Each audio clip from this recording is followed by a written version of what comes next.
Okay, the last part of chapter 11 here is about financial analysis. There's a couple ratios we're going to cover here in chapter 11 and in chapter 13, but a couple of these deal directly with stock price and corporate stocks, so we're going to cover them here. All right, one of the most important metrics that analysts look at when they're talking about stock and whether to buy it, whether to sell it, how the company's doing, is what's called earnings per share. In fact, when Wall Street or when financial publications talk about the company's earnings, they're really talking about earnings per share. Company obviously has total profit, but you divide that profit by each number of by the number of shares outstanding, and you come up with a calculation that is EPS, or earnings per share.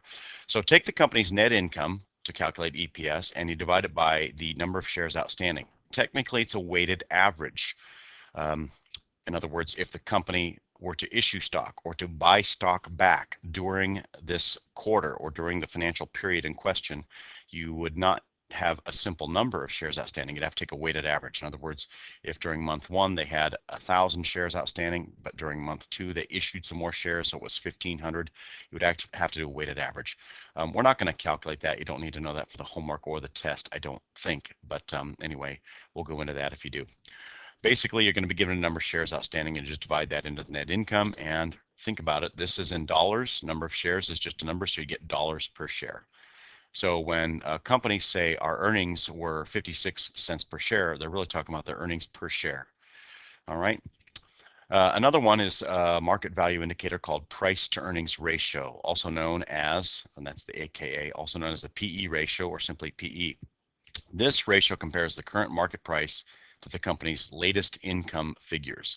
In other words, the price is the current stock price per share on the market, and E stands for earnings per share. So when you have current market price per share, like say a company is selling for $25 per share and their earnings per share were $2 per share, you would simply say $25 per share divided by $2 per share, and you'd get a PE of 12.5. Okay, I had 25 on top, I had 2 on the bottom. 25 divided by 2 is 12.5. So because this is dollars per share on top of the fraction, and the bottom of the fraction is also dollars per share, the units cancel. So PE is just that. It's a ratio. There's no units, there's no dollars, there's no shares. It's just a number. So when you read stock market reports, or when you read analysts' reports on a company, they'll just say their PE is 14.2, their PE is 12.0, their PE is, and it's always a number, no dollars. These ratios are actually watched very carefully over long historical periods. So if you look at analysts, they'll often use the PE ratio to say buy, sell, or hold this stock based on what the PE ratio is doing. One of the more recent times in financial history where PEs were really out of whack was in the late 90s. There was a huge stock market run up during the tech and the internet boom, and PEs were getting really, really high compared to historical values. Several people, in fact, a large percentage of the market was saying that it's irrelevant. Don't worry about old PE ratios. It's a whole new economy. This isn't a trend. It's not a bubble. It's a new economy. The internet has changed everything. Well, one of the people who resisted that was Warren Buffett. And Warren Buffett said, gosh, I just don't understand this technology. I'm not going to buy into all this. And he was hailed as a genius after the fact, but he was also criticized heavily in the late 90s because he was not jumping on board the tech bandwagon as much as other people were. Warren Buffett looked at historical PE ratios and did quite well after the tech bubble burst. A lot of people lost a lot of money in the bubble bursting in 2000, the dot-com boom and bust. Interestingly enough, tech companies are still very, very strong. There was just a bit of what they call irrational exuberance in the late 90s. Okay, people who watched PE ratios were predicting that this was out of whack in the late 90s and it was a bubble that had to burst, and that was proved to be correct. But if you look at PE ratios over history, you could see that spike in that bubble. Many people think PE ratios are low right now. They think we've reached bottom. Some people say no, they've still got a ways to go compared to historical values, and depends on who you ask. Okay, here is one analyst. His name is Robert Shiller. He's a well-known analyst, and he has looked at PE ratios over time. If you look all the way back, going over 130 years, back to the 1880s, you can see the history of price to earnings ratios. And clearly in the late 1920s, there was an enormous run up, the booming 20s, or the roaring 20s, they called them. Um, PE ratios spiked up to an all-time high, well over 25. If you were watching this, you might have predicted that an imminent boom was happening. And here in the 30s, the Great Depression even had some spikes up higher than the 20s, where it also crashed. And the Great Depression kept them pretty low actually for a while.